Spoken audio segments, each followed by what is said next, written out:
నేను ఎవని పంపెదను, మా నిమిత్తము ఎవడు పోవను. This is a risky question. This is a risky challenge. ఆయన ఏ ఒక్కరి పేరు పెట్టి నువ్వు మా నిమిత్తం వెళ్తావా, నేను నిన్ను పంపమా అని అడగలేదు. God, the triune God, through an open ended question into the air.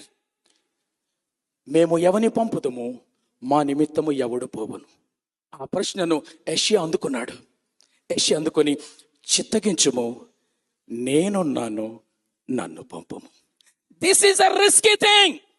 ఆ తర్వాత మీరు చదవండి, ఎక్కడికి పంపిస్తున్నానో తెలుసా? యెషయా నిన్ను బ్రహ్మచేముడు స్వభావం కలిగిన, తేలుకొండి స్వభావం కలిగిన ప్రజల దగ్గరకు వెళ్తున్నాను. Will you go? Yes lord, I will go. మీరు బైబిల్ గ్రంథంలో ఏ ప్రవక్తనైనా చూడండి, ఏ ప్రవక్త రోజు కూర్చొని బిర్యానీలు తినలేదు. అక్కడ ప్రతిరోజు ప్రతి ప్రవక్త దెబ్బలు తిని ఇంటికి వచ్చేవాడు. ఇర్మియా ఇంటికి వచ్చి ఆ గాయాలు కట్టుకుంటూ ఏడుస్తూ తొక్కుపడుతూ, ఇక నేను రేపు వెళ్ళను అని మొరాయించేవాడు. రేపు రాగానే ఆ రాత్రంతా తన గుండెల నిండిన దేవుని ప్రవచనం మండుతుండేది. వెళ్లకుండా ఉండలేకపోయాడు.